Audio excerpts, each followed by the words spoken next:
നിങ്ങൾ കണ്ടിട്ടുണ്ടാവും ഒരു പരിധിവരെ ആൺമക്കള് മുടി അവരുടെ ലെഗസിയാണ്. നമുക്ക് കഷണ്ടിയെ കുറിച്ച് പഠിപ്പിക്കണമെങ്കിൽ ഫഹദ് ഫാസിലിനെ കണ്ടില്ലേ എന്ന് നമ്മൾ ചോദിക്കേണ്ടി വരും. എന്തിനാ അങ്ങനെ ഇപ്പൊ ചോദിക്കുന്നത്? എനിക്ക് മുടിയില്ല അത്ര തന്നെ, നിന്റെ മുടി നരച്ചിരിക്കുന്ന അതിന് എന്റെ മുടിയില്ല നരച്ചിരിക്കണം, നിങ്ങൾക്ക് എന്താ? ഇതിനകത്ത് വിഷയം എന്ന് വെച്ചാൽ സെൽഫ് ഇമേജ് ആണ് ക്രിയേറ്റ് ചെയ്യുന്നത്. ഈ സെൽഫ് ഇമേജ് ക്രിയേറ്റ് ചെയ്യുന്ന ഫെയിലിയറിലൂടെ മാത്രമേ ക്രിയേറ്റഡ് ആവുള്ളൂ. 10 പേര് ചോദിക്കുമ്പോൾ ഇന്നപ്പോൾ ഡൈ ചെയ്താലോ, അങ്ങനെ ചെയ്യുന്നില്ല. ഇതെനിക്കിഷ്ടമാണ്. ഈ ഹോപ്പ് കോച്ചിങ്ങിന്റെ ഹാപ്പിനെസ് കോച്ചിങ്ങിന്റെ ഒരു ഭാഗമാണ് accept your self as you are. എന്നിട്ട് മിറർ തെറാപ്പിയും. മിററിന്റെ മുമ്പേ പോയി നിന്ന് ബ്യൂട്ടിഫുൾ ആയിട്ട് കിസ് ചെയ്യുക, ബ്യൂട്ടിഫുൾ ആയിട്ട് വർത്താനം പറയും. എന്ന് വെച്ചാൽ എനിക്ക് എന്റെ മോന്ത കാണുന്നത് അവിടെ മാത്രമല്ലേ ഉള്ളൂ, എന്നെ കാണാൻ എങ്ങനെയുണ്ടെന്ന് എനിക്ക് കണ്ടറിയണം. ചില ഇന്റർനാഷണൽ സ്കൂളുകളിൽ മിറർ വെച്ചിട്ടുണ്ട്. അങ്ങോട്ട് പോകുമ്പോഴും മുഖമൊക്കെ വൃത്തിയാക്കി നല്ല കൂട്ടായിട്ട് എന്തോ ഭയങ്കര മാജിക്കലാണത്. വൃത്തിയാക്കുന്നത്, മുഖം കഴുകുന്നത്, മുടി ഇങ്ങനെ എല്ലാവരും ഇങ്ങനെ വെക്കുന്നതൊക്കെ നമുക്ക് ബുദ്ധിമുട്ടാണ്.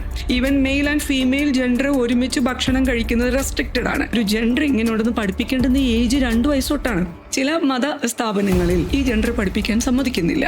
അവിടെയാണ് ഒരു മെന്ററുടെ യഥാർത്ഥത്തിലുള്ള ക്വാളിറ്റി വരേണ്ടത്. എന്താണ്? ഇങ്ങനെ ഒരു ജെൻഡർ ഉണ്ട് കുഞ്ഞെ, ഇത് ഇങ്ങനെയും ഒക്കെ ഉണ്ട്, ഇത് ഇങ്ങനെയും ആകാതിരിക്കാം. വലുതാവുമ്പോൾ റീലേൺ ചെയ്യണം കേട്ടോ.